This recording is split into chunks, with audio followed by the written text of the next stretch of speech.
ओए भाग मान्छे ल खोइ कहाँ मान्छे खोइ ल ओए छिटो भाग आज स्याप्रु बेचीबाट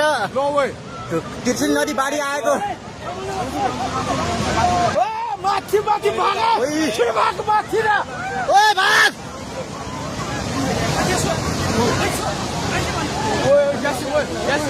धेरै नै ठुलो आएको छ अचानक विपत्ति आयो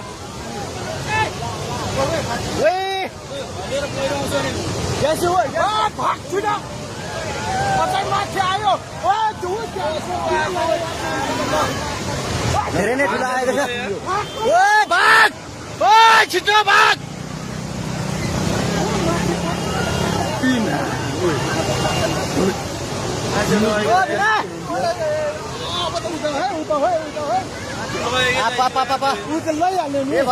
यो ड्याम पनि फुट्छ